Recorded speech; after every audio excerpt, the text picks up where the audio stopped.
During the Giants' 24-10 victory in Buffalo, linebacker Preston Brown was penalized for unsportsmanlike conduct for scuffling with Giants players following an Eli Manning fumble. Brown told the Buffalo News on Tuesday that Odell Beckham struck him when Brown was trying to defend teammate Nigel Bradham. Quote, "That's what he does. He'll get away with it. He's the golden boy of the league. He's on the cover of Madden. Sometimes you get away with stuff like that." The coach, Herm Edwards, is in the house. Appreciate you being here with us. Always good to see you. Welcome back.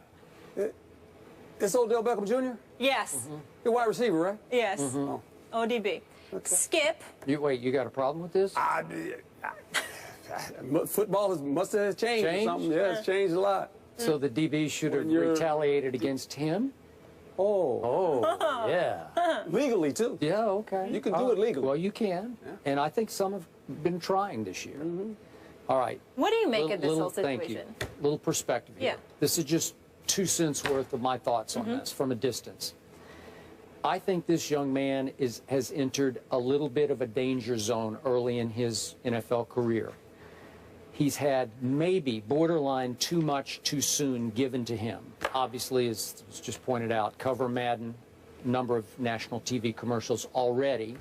Much of it off one catch that we all agreed, greatest catch I ever saw. Yeah. I mean, you could make cases for a few others, but boy, it was up there.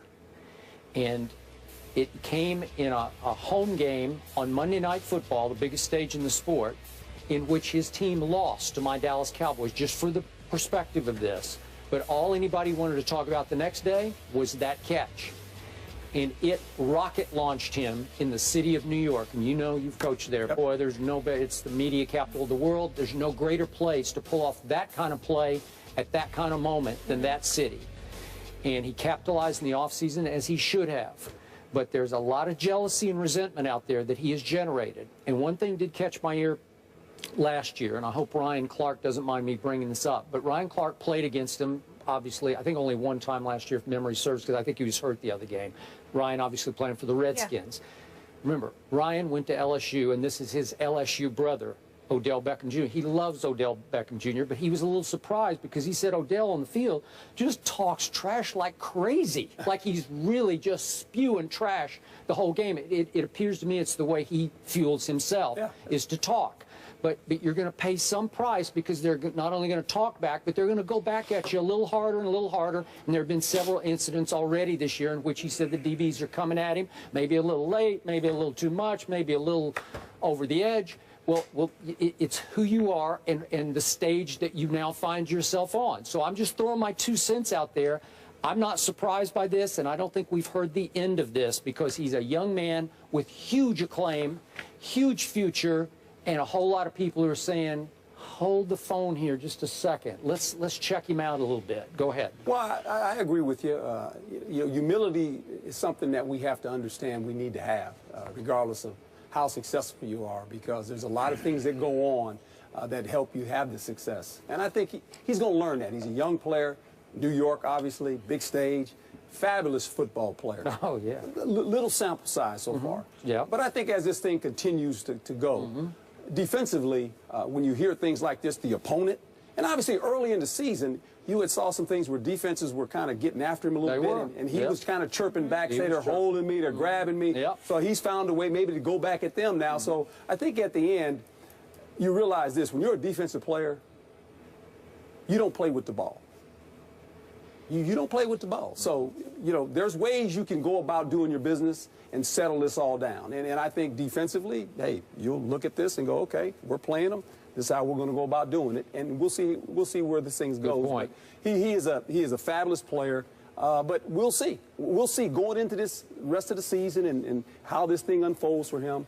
Will he become a guy with humility? I don't mind a guy fueling himself and talking. That's part of it. I played corner my whole life. Guys are always yapping, you know, and you yap back at them. But there's a code of conduct that goes along with playing professional football. Mr. Smith.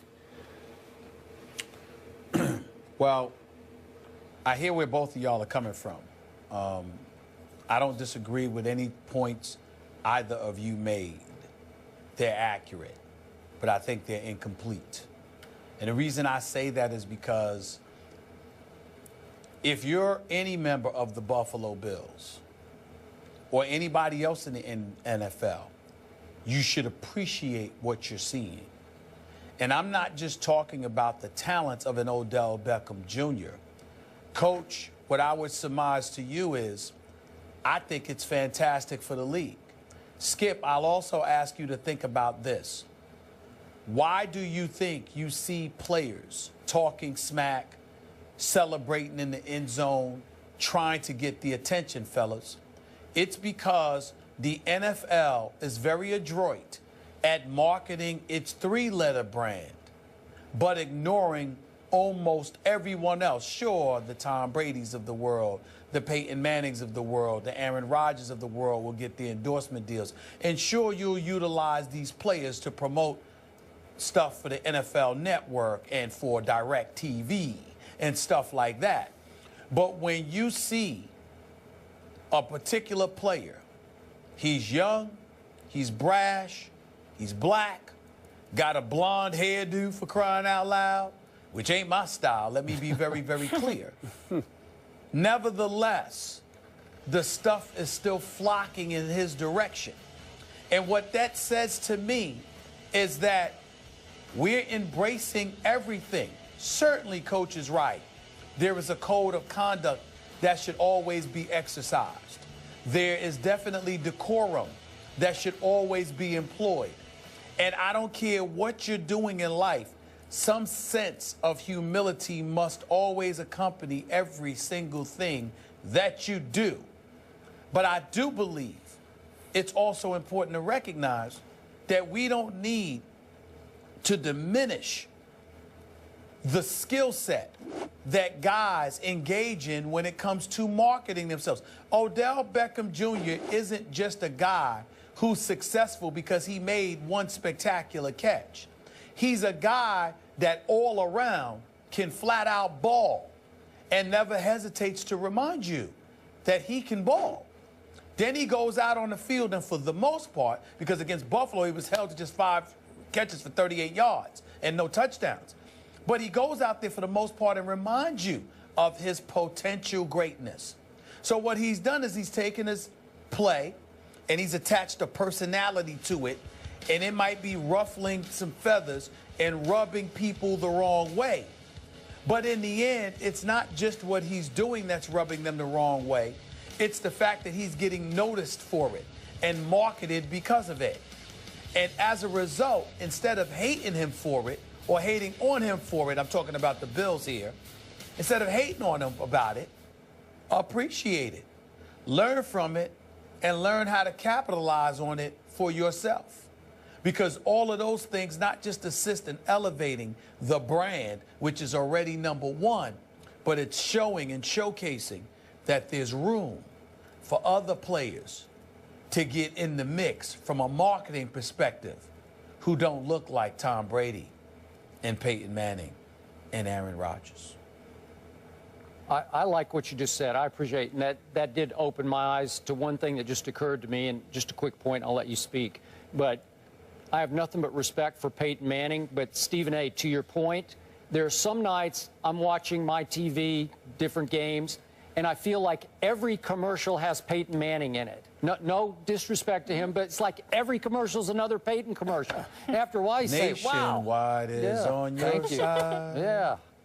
So I get that. My only point about Odell is that he has to be careful about his emotions, his young emotions. They're still a little immature as he tries to figure out his place in this league. And you have to be careful to learn to channel them instead of letting them run away with you. That was my big takeaway. Yeah, look, I don't have a problem with a guy building his brand when you're a great player and when you make plays. Yeah. And you play a game that a lot of receivers cannot play with your skill set. So I don't mind him doing that at all. What's puzzling to me is defensively, I mean, you worried about a wide receiver?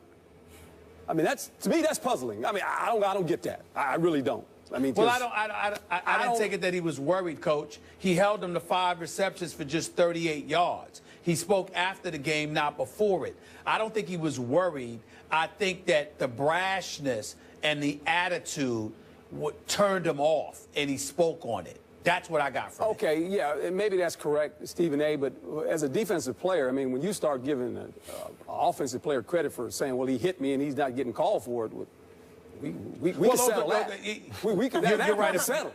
That's settled between the lines. Well, you're right about that, but I think that what he was saying is, I think that was just an excuse to highlight his belief that Odell Beckham Jr. is receiving the golden boy treatment. Well, and that's what it was. That's what it was about. There's a lot of guys that get certain treatment now. Yeah. We can say that about a lot of quarterbacks. Some do and some don't. And by the way, frame this with the fact that the Bills are by far the most penalized team in the National Football League, and they were in the course of getting 17 penalties, and so they're saying, well, what about them? You know, like, no, they were getting away with. By the way, Skip, it was an ugly game on both sides. By the way, Skip, Rex Ryan had better get his act together. I think the fact that they're the most penalized team speaks to the level of discipline that they lack, which is okay in most instances. But when it comes to Rex Ryan, that was what got him out of New York to some degree. I know. He needs to be careful about that. Yeah, but he took no blame on Sunday anyway. Took a little bit on Monday, I guess. Speaking of Sunday, according to our Dan Graziano, Beckham has been fined $9,000 for his actions in the Bills game. I'm sure that's going to hurt him. And through his first 16 games, he has the most receiving yards ever in the NFL. He'll get a commercial to pay for that. Yeah, Petty cash. All right, in Atlanta, the Falcons are off to a perfect start to the season, but are they getting the credit they deserve? Herm is sticking around to answer that question after the break.